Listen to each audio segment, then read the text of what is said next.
안녕하세요. 자영업을 하고 있는 40대 여성입니다.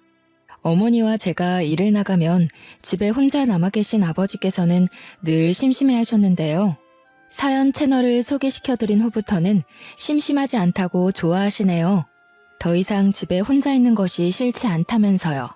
행복해 하시는 아버지를 볼 때면 아직도 우리 가족이 화목하게 산다는 것이 꿈만 같습니다. 한편으로 불안하기도 하고요.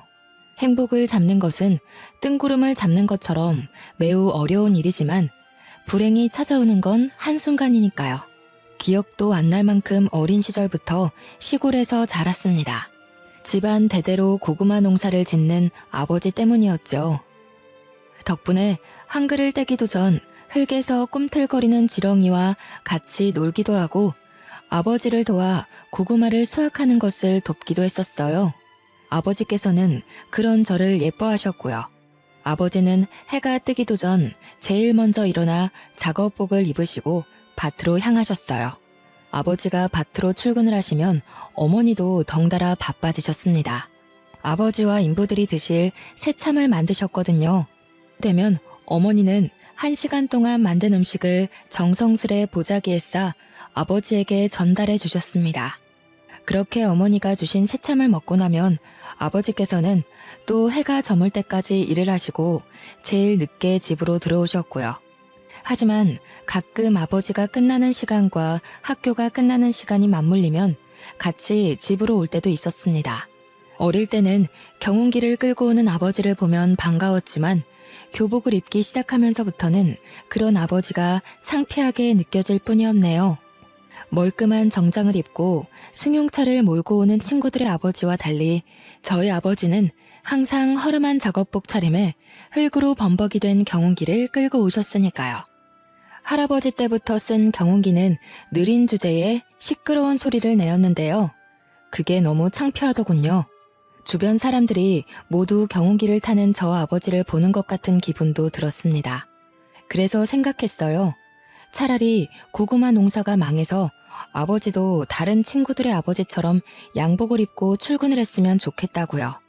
사춘기 못된 반항이 뿐이었는데 하늘은 글쎄 제 소원을 냉큼 이뤄주시더군요. 여느 때와 같이 문을 열고 집으로 들어가는데 그날따라 집안 공기가 조금 이상했습니다. 아버지는 넋을 놓은 채 바닥에 앉아 계셨고 옆에 계신 어머니는 아예 절을 하듯 몸을 수그려 결혼을 잘못했다면서 가슴을 치고 계셨죠. 주변을 돌아보니 TV며 가구까지 보이는 가구에는 전부 다 빨간 딱지가 붙어 있었습니다. 4인용 의자가 놓인 식탁 앞에 서 있자 어머니가 한 말씀 거두셨고요. 정연아, 우리 이제 길거리에 나앉게 생겼다. 글쎄 잘난 네 아버지가 도박한 친구가 불쌍하다면서 냉큼 보증을 섰지 뭐냐. 그것도 자그마치 3억이나 되는 돈을. 돈 나올 구멍이라고는 그나마 네 할아버지가 물려준 밭에서 나오던 고구마밖에 없었는데 이제 우리는 뭘 먹고 사니? 원래도 마음씨 좋기로 마을에서 유명하던 아버지는 친구가 빚더미에 앉아 이혼 위기에 처하자 무척 안타까워하셨는데요. 빚보증은 절대로 서면 안 된다는 엄마의 말씀을 무시하고 홀랑 친구의 빚보증을 서주신 것이죠. 아버지는 무조건 친구를 믿었고요. 하지만 어머니의 예상처럼 아버지가 빚보증을 서자마자 아버지의 친구는 그대로 야반도주를 해버린 것이었죠. 그 후 아버지께서는 어떻게든 고구마 밭만은 지키려고 노력을 하셨어요. 하지만 3억이란 큰 돈을 구할 수 없었던 아버지께서는 어쩔 수 없이 할아버지 때부터 지켜온 고구마 농장이 다른 사람 손에 넘어가는 것을 보고만 있어야 했네요. 고구마 밭을 날린 후 시리에 빠진 아버지께서는 밥도 안 먹고 매일 술로만 연명하면서 사셨어요. 학교가 끝난 후 집에 가보면 거실에는 언제나 초록색 소주병이 굴러다녔습니다. 그 옆으로는 얼굴이 벌개진 아버지께서 술에 취해 주무시고 계셨죠. 어머니는 술독에 빠진 아버지를 대신해 다른 농장의 인부로 일하며 생활비를 버셨어요. 하지만 그마저도 오래 가지는 못했고요. 아버지의 반대가 심했거든요. 신랑은 하나밖에 없던 땅 날려서 맨날 잠도 제대로 못 자고 있는데 아내라는 인간은 다른 집 농사를 도와주면서 돈을 벌어? 당신 지금 나 무시하는 거야? 돈도 못 벌고 친구한테 땅이나 날린 등신 같은 놈이라서 무시하는 거냐고.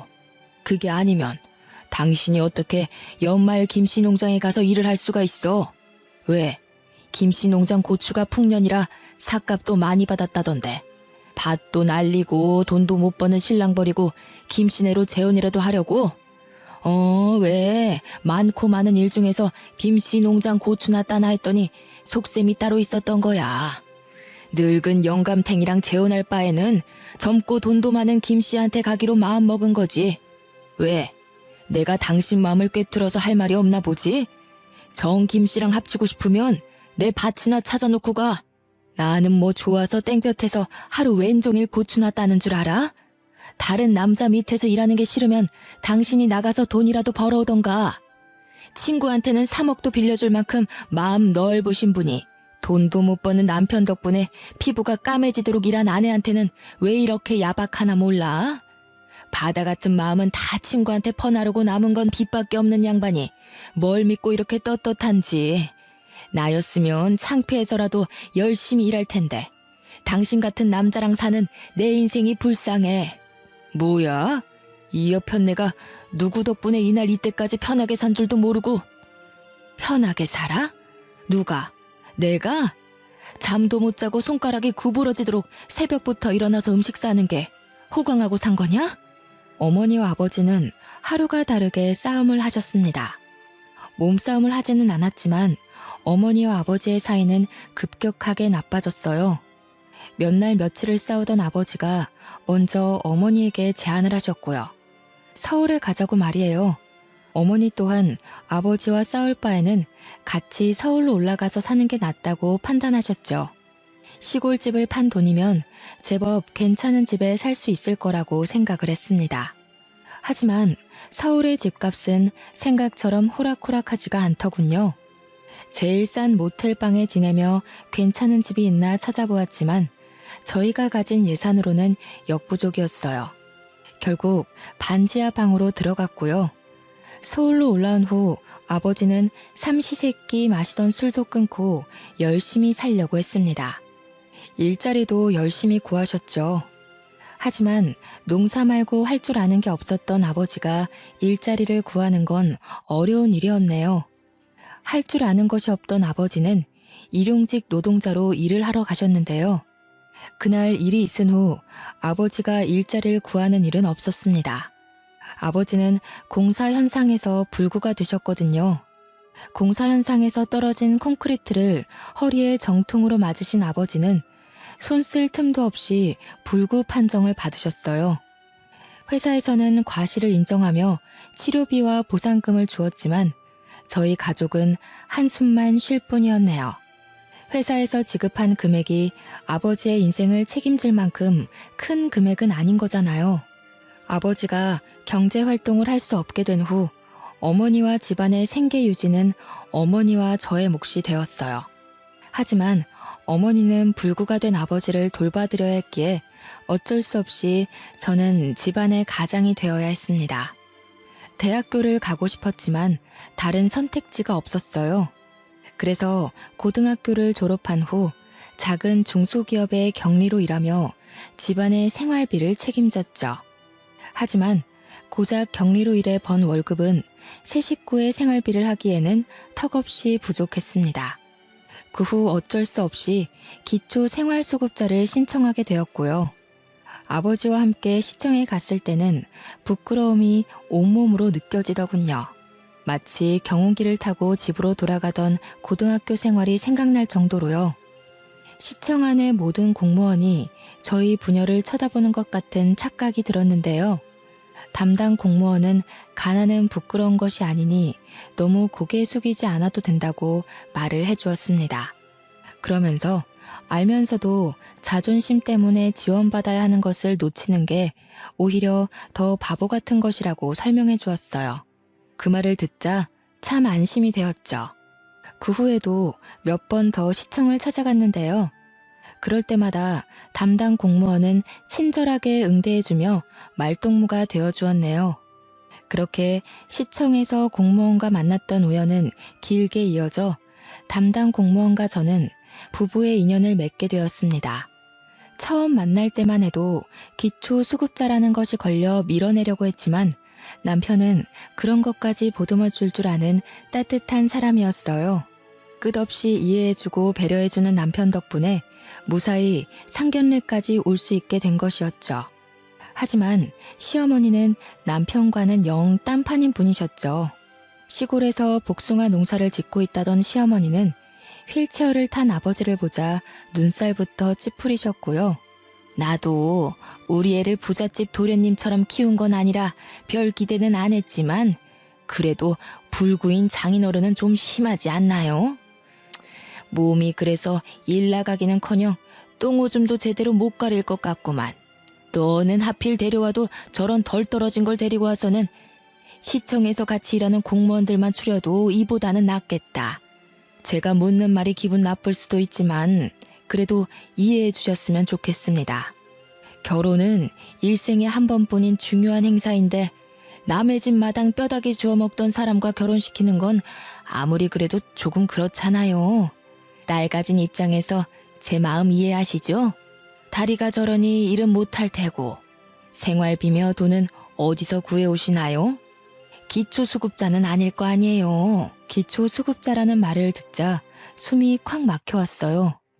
어머니와 아버지도 같은 마음이셨는지 시어머니의 물음에 제대로 대답하지 못하셨고요.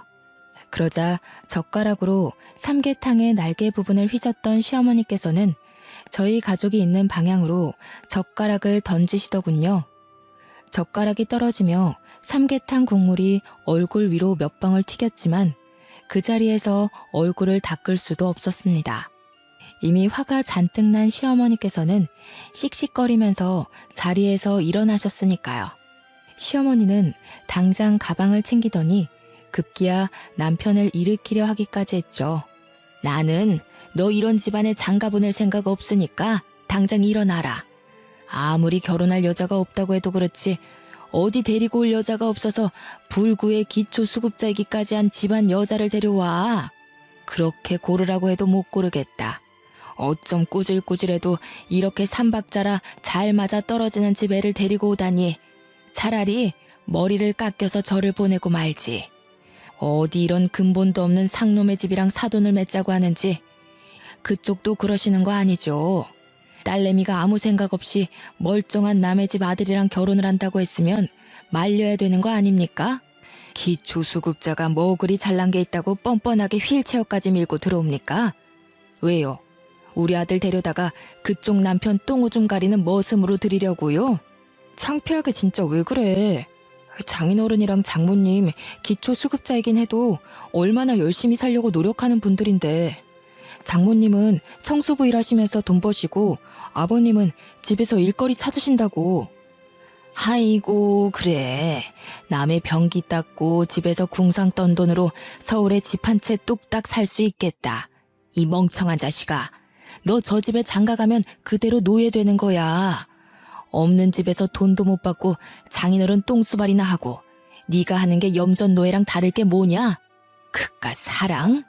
지금이야 눈 뒤집혀서 다 감당할 수 있다고 해도 그게 몇 년이나 갈 것 같냐? 사랑 그거 잠깐이야. 서울 깍쟁이로 한평생 살아오던 나는 왜 지금 시골 총구석에서 복숭아 농사나 짓고 있는데? 너는 옆에서 엄마를 봤으면서도 아직도 정신을 못 차려? 그럼 이미 임신했는데 어쩌라고?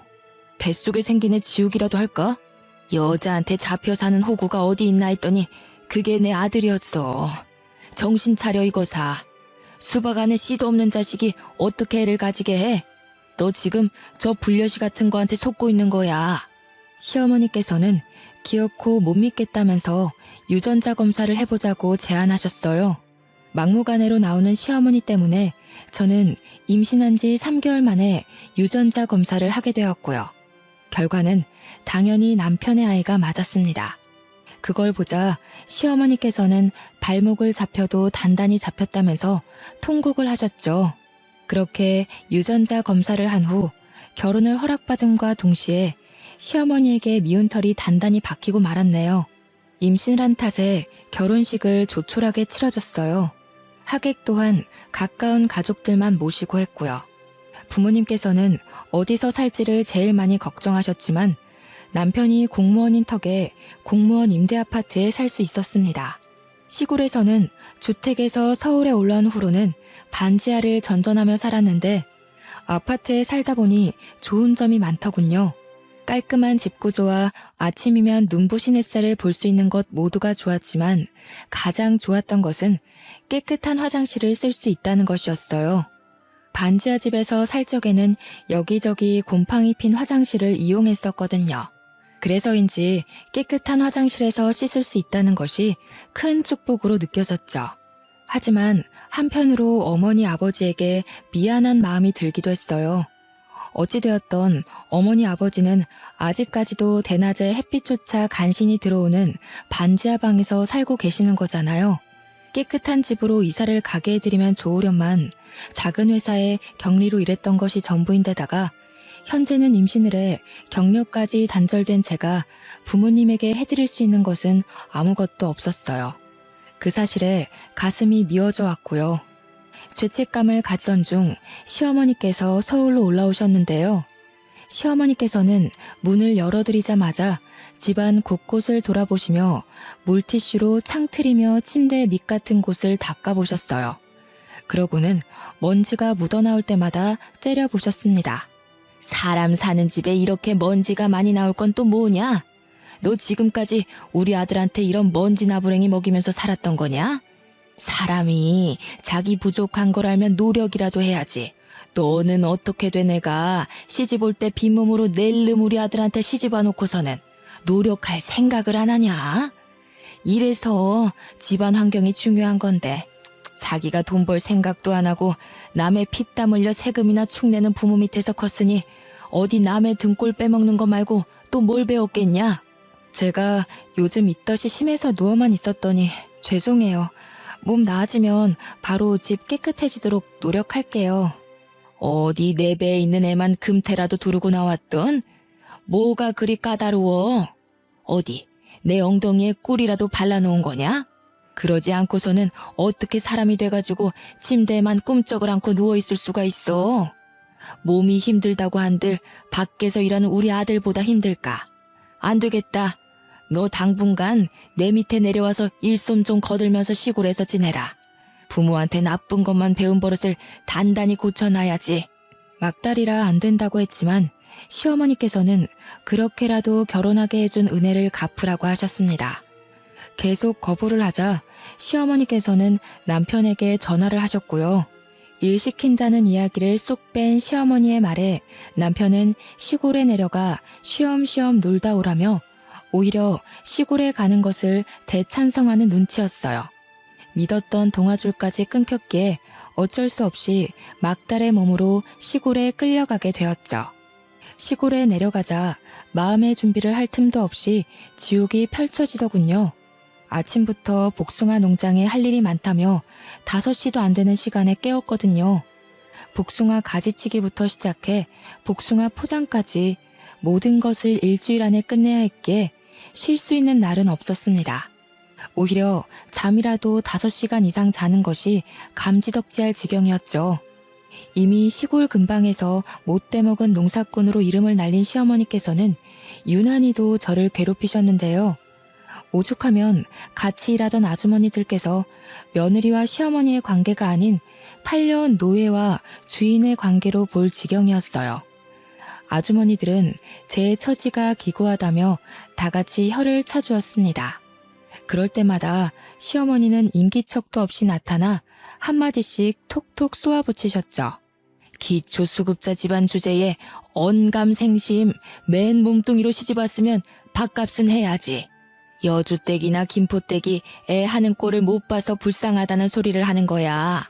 가난하게 태어났으면 눈치껏 빠릿빠릿하게 행동하기라도 해야 되는데 하는 짓은 어디 잔뜩 여물이나 쥐어먹은 소마냥 퍼져가지고 그 꼴 보면 괜찮던 머리가 뇌까지 울린다니까. 에이, 그래도 너무했지. 며느리가 밥을 소마냥 쌀 한 포대씩 먹어치우는 것도 아니고 요즘 같은 시대에 시골 내려와서 시어머니 일손도 돕는 며느리가 세상 천지에 어디 있어? 뱃속에 떡 귀한 손녀까지 턱하니 가졌다며. 며느리 밉다고 너무 구박하지 말어. 며느리는 어디 가난하고 싶어서 그런감? 이왕 한 거 옆에서 잘해줘. 혹시 알아? 며느리가 벼락부자 돼서 시어머니 복숭아 농장이 아니라 강남의 백화점으로 출근 도장 찍어줄지. 아이고, 이런 맹추가 길거리에 이부자리나 안 펴면 다행이지. 돈 버는 것도 재주 좋고 교육 잘 받는 사람들이나 그런 거지. 요즘은 용도 집안 가려가면서 나온다고. 이런 별 볼 일 없는 집안에서 용이 나겠어? 지렁이 마냥 하는 것도 없이 꾸물대기라도 안 하면 몰라. 시어머니의 억지는 일하던 아주머니들의 혀를 내두를 정도로 막무가내였습니다. 하지만 시어머니만큼은 여전히 자기가 무슨 잘못을 했는지 모르는 눈치였어요. 출산일이 한 달도 남지 않은 시점에서 무리하게 일을 하니 배가 뭉치는 걸로도 모자라 항상 아파왔죠. 그렇지만 시어머니께 말할 엄두는 나지 않았네요. 시어머니께서는 분명 꾀병이라며 일을 더 시킬 것이 분명했으니까요. 시어머니 말대로 기초 수급자 집안인데다가 혼수라고는 뱃속에 아이밖에 없으니 몸으로 때우는 수밖에 없었어요. 어떻게든 시어머니를 이해하려 노력했는데요.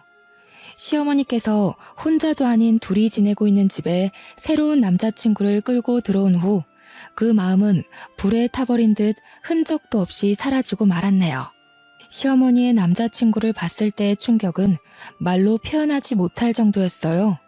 아버지의 돈을 떼먹고 도망가버린 아버지의 친구였거든요. 아저씨를 본 순간 갈비 양념을 묻히던 손으로 다짜고짜 멱살부터 잡았습니다. 왜 우리 아버지의 돈을 뜯어먹고 도망갔냐면서요. 그러자 당황한 아저씨는 시어머니만 쳐다볼 뿐이었어요. 뒤에 있던 시어머니는 당장 떨어지라며 머리채를 잡았죠. 어디 건방지게 시아버지 될 사람의 멱살을 함부로 잡냐면서요. 자초지종을 이야기하자 시어머니께서는 오히려 아저씨의 편을 드셨어요. 저희 가족이 남의 세금이나 파먹는 기초수급자가 된 건 다 저 아저씨 때문이라고요. 그런데도 어떻게 제 편을 들어주기는커녕 아저씨 편을 들 수가 있으세요? 아저씨만 아니었으면 저희 가족 서울로 올라올 일도 없었고 저희 아버지 허리 다쳐서 불구되실 일도 없었어요. 그게 왜 이 사람 탓이냐? 따지고 보면 네 부모가 멍청하게 털컥 보증부터 선 잘못이지. 사기도 멍청한 놈들이나 당하는 거야. 지혜비가 배운 것 없이 멍청한 짓 한 걸 엉뚱한 사람한테 씌우고 있구나.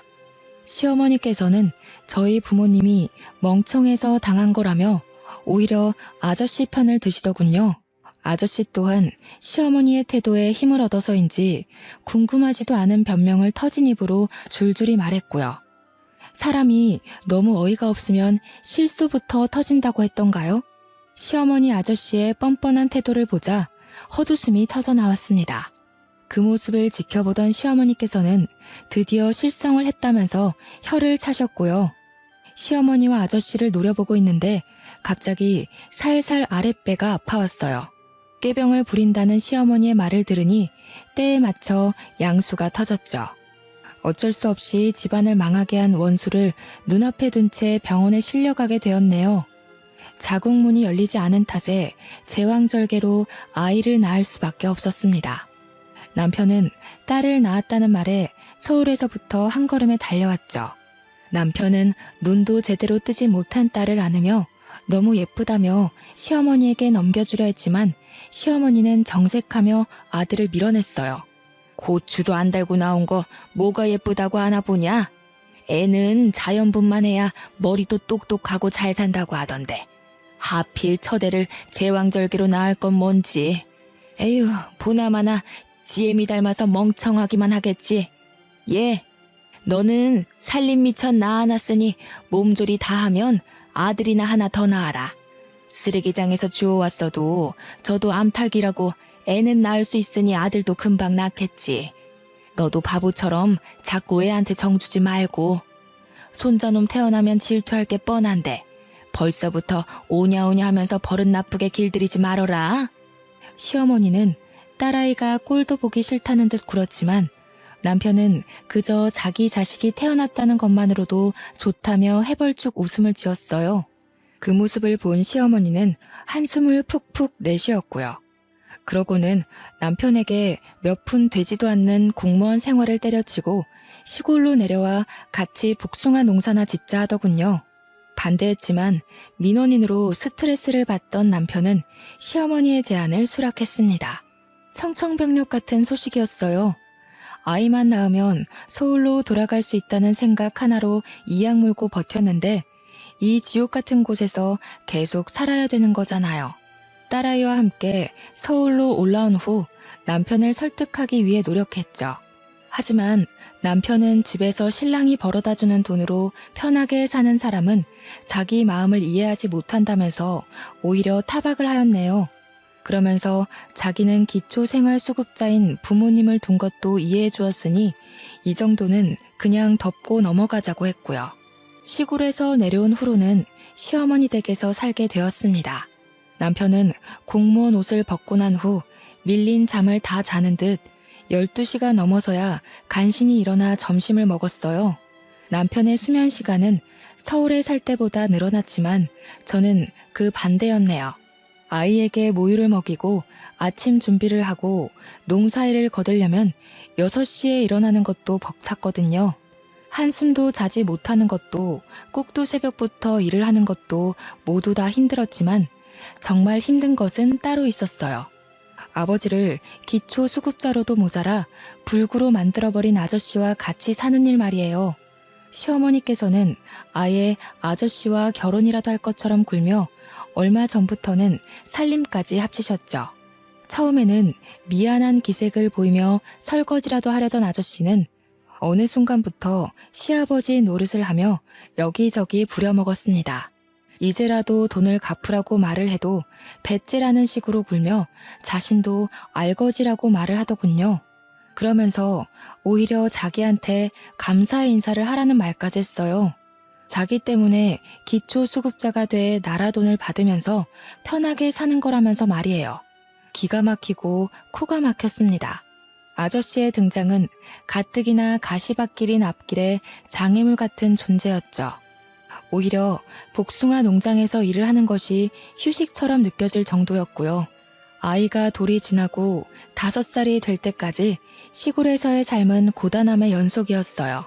그러던 중 서울에 계신 어머니께서 제가 있는 시골로 내려와 살고 싶다는 이야기를 하셨습니다.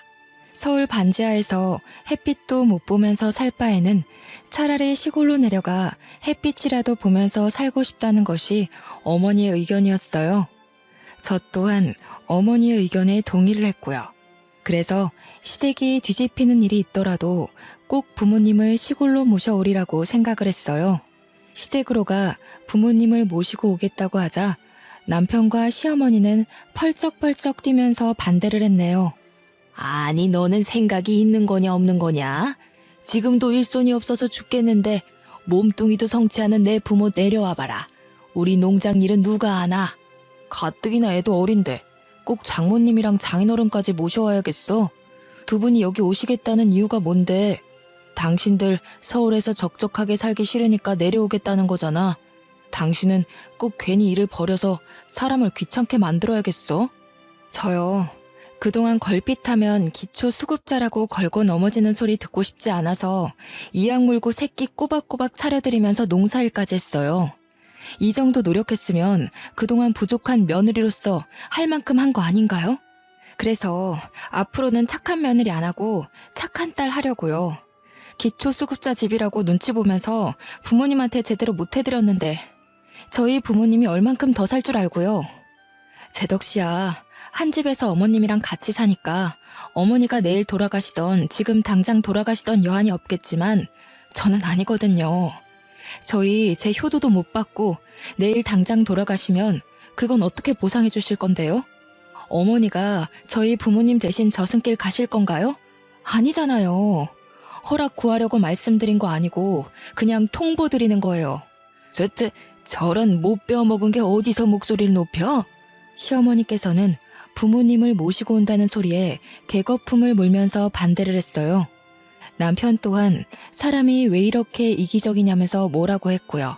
아저씨가 본처에게 돌아간 후 극도로 예민해진 시어머니께서는 대놓고 괴롭히면서 부모님이 내려오는 것을 반대했지만 이번만큼은 양보할 수 없었기에 계속 밀어붙였죠. 괜찮은 집이 없으면 어떡할까 걱정을 했지만 시댁과 멀지 않은 곳에 괜찮은 매물이 생겨 부모님을 그 집으로 모시기로 결정을 했죠. 죽어도 차를 빌려줄 수 없다는 남편 때문에 렌트를 해야 했지만 그 정도는 일도 아니었어요. 드디어 부모님을 괜찮은 집에 모실 수 있다는 사실 하나로도 가슴이 벅찼으니까요. 시골로 이사를 온 후 아버지는 매일 4시간씩 나라에서 지원해주는 간병인 혜택을 받을 수 있었습니다. 덕분에 어머니께서도 일자리를 구할 수 있게 되었고요. 어머니가 우연히 일자리를 찾는 것을 알게 된 시어머니께서는 친정어머니를 자기 복숭아 농장에서 일을 하라고 권유를 했어요. 시어머니의 성정을 잘 알기에 당연히 거절을 했죠. 그러자 시어머니께서는 나이도 많은 어머니를 누가 써주겠냐면서 농장에 와서 복숭아 포장이나 하시라고 했습니다. 친정어머니를 시어머니 밑에서 절대 일하게 하고 싶지 않았지만 나이가 많은 친정어머니가 일자리를 찾는 것은 쉬운 일이 아니었어요. 어쩔 수 없이 친정어머니는 시어머니의 농장에서 일을 하게 되었고요. 하지만 시어머니께서는 웬일로 친정어머니에게 삭값도 잘 쳐주시고 인격적으로 대해주기까지 하시더군요.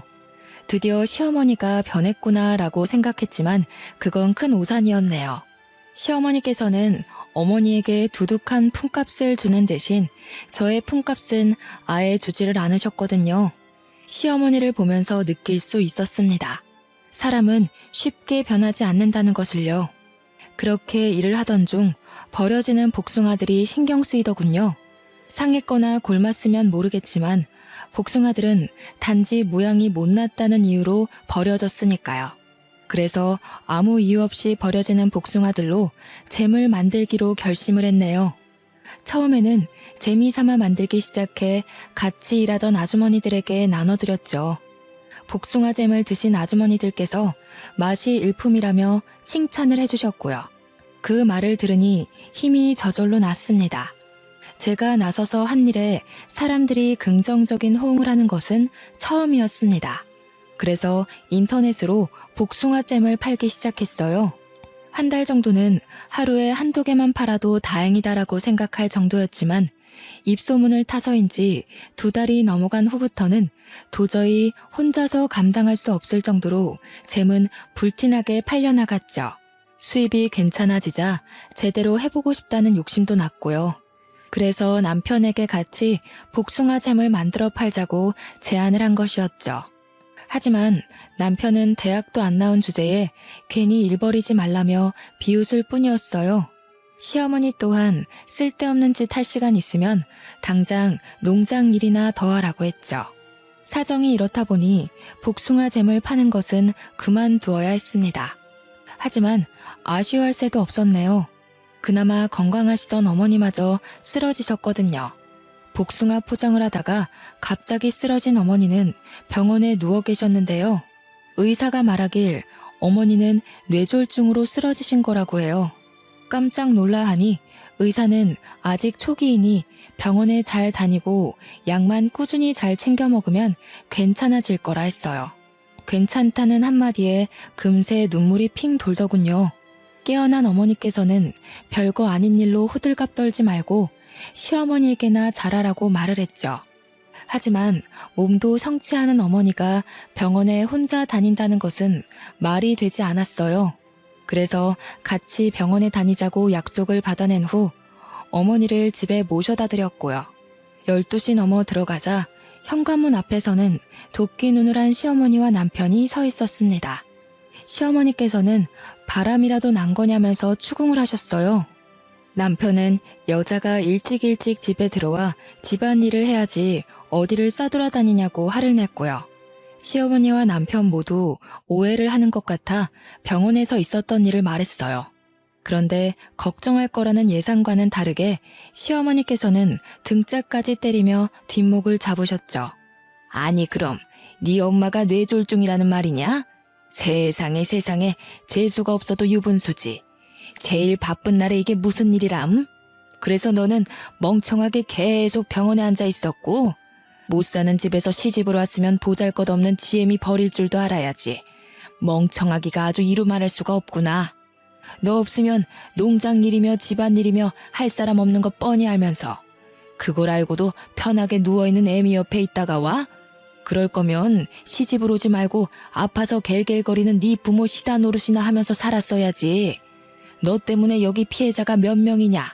진짜 너무하세요. 다른 것도 아니고 저희 엄마 아파서 병원 다녀온 건데 그게 그렇게 고가우세요? 아니면 돈도 안 주고 편하게 부려먹던 노예가 도망가서 화가 나신 거예요? 돈도 벌 만큼 버시면서 그렇게 야박하게 나오는 거 아니에요. 어떻게 다른 사람도 아니고 친정엄마가 아픈데 버리고 오라고 말을 할 수가 있으세요? 그럼 만약에 어머니 아프면 저 사람한테도 어머니 버리고 오라고 말하면 되는 건가요? 돈 쓰는 게 그렇게 아까우시면 괜한 사람 잡지 마시고 집에서 놀고 먹는 거밖에 할 줄 모르는 아들한테 일을 시키세요. 시어머니는 기가 차다는 듯이 헛웃음을 지을 뿐이었어요. 옆에 있던 남편은 냅다 뺨을 갈겼고요. 얼굴이 돌아가고 이내 화끈거리는 통증이 왼뺨에 퍼지기 시작했는데요. 그 순간 아무 생각도 나지 않고 황당할 뿐이었어요. 기초 수급자인 게 뺨을 맞을 정도로 큰 죄인가 생각이 들었고요. 당신 이렇게 되바라지고 지멋대로인 여자인 줄 알았으면 애초에 결혼도 안 했어. 없이 살아서 조금만 구슬려서 옆에 끼고 있으면 편하게 살 줄 알았는데 어디 할 말이 없어서 하늘 같은 남편한테 돈을 벌어오라고 해? 잘못했다고 싹싹 빌어도 모자랄 판에. 장모님이 그렇게 모시고 싶으면 지금 당장 나가. 나도 당신 아니면 예쁘고 좋은 여자 만나서 새 출발할 수 있으니까. 세상에 예쁘고 착한 여자가 미쳤다고 당신 같은 백수에다가 배 나온 아저씨랑 사냐? 하늘도 하늘 나름이어야 대접을 해주지. 하늘에서 맨날 똥덩어리만 떨어지는데 어떻게 귀하게 대접해주냐? 그리고 요즘에는 땅값이 금값인 거 몰라? 하늘 그거 높아봐야 돈도 안 돼. 나도 이렇게 된 거 당신 같은 사람이랑 못 사니까 깔끔하게 갈라서. 신땀한 헌신이 제 발로 나가준다는데 우리 아주 고맙지. 당장 내일 중매쟁이한테 전화나 넣어봐야겠다. 우리 아들 곧 혼자 된다고. 혹시나 해서 말하는데 나갈 거면 저 짐덩어리도 같이 데리고 가라. 우리 아들 새장가 갈 때 방해될 수도 있으니까. 시어머니는 딸아이를 가리켰습니다. 오히려 감사했죠. 자기 아들 핏줄이라며 절대 안 내줄 줄 알았는데 딸아이를 그냥 넘겨주다녀. 다음날 친정 부모님 댁에서 눈을 뜨자 홀가분함이 제일 먼저 느껴졌습니다. 더 이상 꼭두 새벽에 일어나 남이 먹을 밥을 하지 않아도 되는 거잖아요. 이혼을 하면 이제 남아도는 것은 시간이었기에 다시 복숭아잼을 만들어 팔기로 마음을 먹었는데요. 메일을 확인하니 어떤 사람에게 연락이 왔더군요.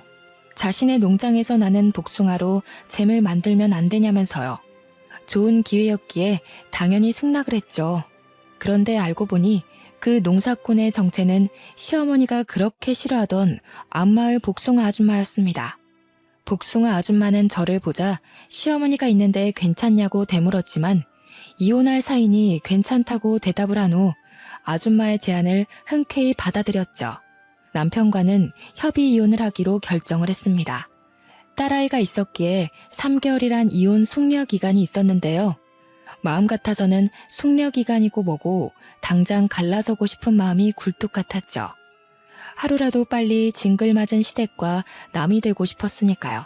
남편은 그 후 마을에서 제멋대로 여자를 만나며 돌아다녔어요. 꼭 보여주기라도 하듯이 여자를 데리고 올 때면 친정 부모님 집 앞으로 지나갔고요. 정말 유치하기 짝이 없었습니다. 홀로 서기를 시작한 후 경제적인 것이 가장 걱정이 되었지만 오히려 시댁에 있을 때보다 지갑이 무거워졌어요. 앞마을 아줌마의 복숭아는 크기도 큰데다가 당도도 높아 잼을 만들었을 때 사람들의 만족도가 높았거든요. 맛있게 만들어진 잼은 급격히 상승하는 수입으로 연관이 되었고요. 그러던 중 다둥이 아이를 키우고 있는 유명 연예인이 복숭아 잼을 극찬해준 덕분에 한 달도 안 되는 사이 판매량은 껑충 뛰어버렸죠. 한평생 만져보지 못한 돈이 한순간에 꽂히자 무서웠지만 또 그만큼 뿌듯했네요. 내 힘으로 돈을 번다는 건 이런 느낌이구나 생각이 들었죠.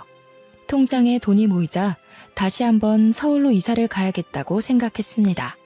사업을 위해서도 딸아이와 부모님을 위해서도 그게 좋은 것 같았어요. 부모님에게 상황을 말하자 흔쾌히 허락을 해주셨죠. 그렇게 저희 가족은 서울의 신축 빌라로 이사를 오게 되었네요. 서울에 간 후부터는 좋은 일만 일어났어요. 꾸준히 병원을 다닌 어머니의 건강은 금세 괜찮아지셨고 복숭아잼 또한 찾는 사람이 더욱더 늘어났거든요. 덕분에 예전에는 쳐다도 못 보던 외제차를 살 능력까지 되었죠. 그렇게 남편과 남이 될 날이 다가왔어요. 저는 우리 가족을 얕잡아 보던 시어머니와 남편의 코를 도려내기 위해 백화점을 돌며 무리의 쇼핑을 했고요. 한껏 치장한 채 법원에 나가자 시어머니와 남편의 입은 떡 벌어졌어요. 금세라도 벌어진 입에 발끝에 닿을 정도였죠. 드디어 세상이 미쳐 돌아가는구나. 기초수급자 주제에 부끄러운 줄도 모르고 남의 세금으로 저렇게 돈지랄이나 하고 말이야. 저런 것도 인간이라고 그동안 내가 세금을 내다니.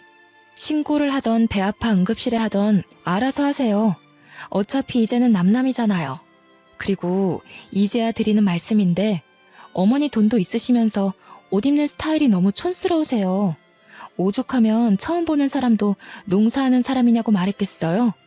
어머니가 시골 촌뜨기 출신인 건 알지만 여기는 서울인데 그래도 최소한 격식 있는 복장을 입으셔야죠. 지금 입은 꼴은 당장 밭으로 달려나가 소 곱비나 잡게 생기셨잖아요. 뭐야? 너랑 아예 안 보고 살겠다고 막말을 하는구나. 네가 이러고도 가만히 있을 것 같아? 너 같은 년 신고해서 거리에 나앉게 하고 말 거야. 네, 어머니 마음대로 하세요. 알아서 잘 살 테니까. 시어머니는 삿대질을 하면서 머리를 잡아뜯을 기세로 달려들었어요. 남편은 그런 시어머니를 말리며 말을 가려 하라며 호통을 쳤고요. 상대할 가치도 없어 무시하는데 타이밍 좋게 어머니가 외제차를 끌고 등장하셨습니다.